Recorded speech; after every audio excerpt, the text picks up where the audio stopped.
बाद में मुझसे ना कहना, घर पलटना ठीक है। वैसे सुनने में आया है, रास्ता ठीक है।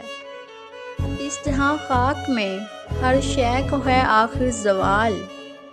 इसका मतलब सूख जाता है तो दरिया ठीक है। ज़हन तक तस्लीम कर लेता है उसकी बर्तरी। आँख तक तस्दीक कर देती है बंदा ठीक है। शाख से पत्ता गिरे, बारिश रुके, बादल झटें।